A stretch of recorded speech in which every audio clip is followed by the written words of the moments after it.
कभी सोचा है अगर राजा दिलीप न होते तो क्या राम, भगीरथ और पूरा रघुवंश ही जन्म ले पाता? कौन था वो राजा जिसकी एक भूल ने उसे संतानहीन बना दिया और जिसकी एक तपस्या ने पूरी सूर्यवंशी परंपरा को पुनर्जीवित कर दिया?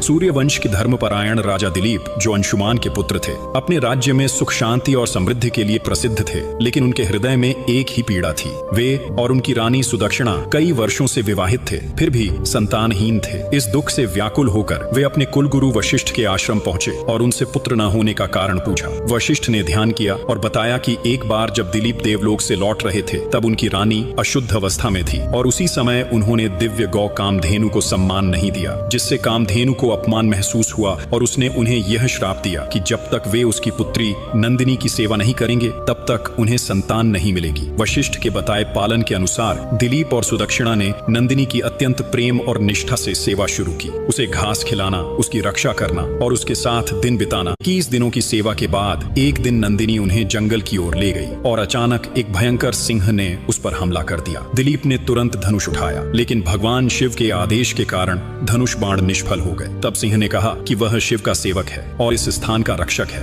और आज नंदिनी उसका भोजन बनेगी। दिलीप पहले भयभीत हुए, लेकिन तुरंत अपने धर्म को याद किया और नंदिनी को बचाने के लिए स्वयं अपने प्राण देने का प्रण लिया। उनकी यह निष्ठा, त्याग और सच्ची भक्ति देखकर नंदिनी ने अपना मोहक रूप प्रकट किया और बताया कि वह सिंह वास्तव में एक मायिक परीक्षा थी। उनकी श्रद्धा से प्रसन्न होकर उसने दिलीप और सुदक्षिणा को पुत्र प्राप्ति का वरदान दिया। कुछ ही समय बाद रानी सुदक्षिणा गर्भवती हुई और उनका एक तेजस्वी पुत्र जन्मा, रघु, जो आगे चलकर रघुवंश की नींव बना और उसी वंश में आगे भगवान राम का जन्म हुआ। इसी वंश से भगीरथ राजा जन्मे थे, जिन्होंने तपस्या करके स्वर्ग से गंगा को पृथ्वी पर लाया और उस महान कार्य की वजह से उनका नाम सदैव अमर अमर हो गया। जय श्री राम।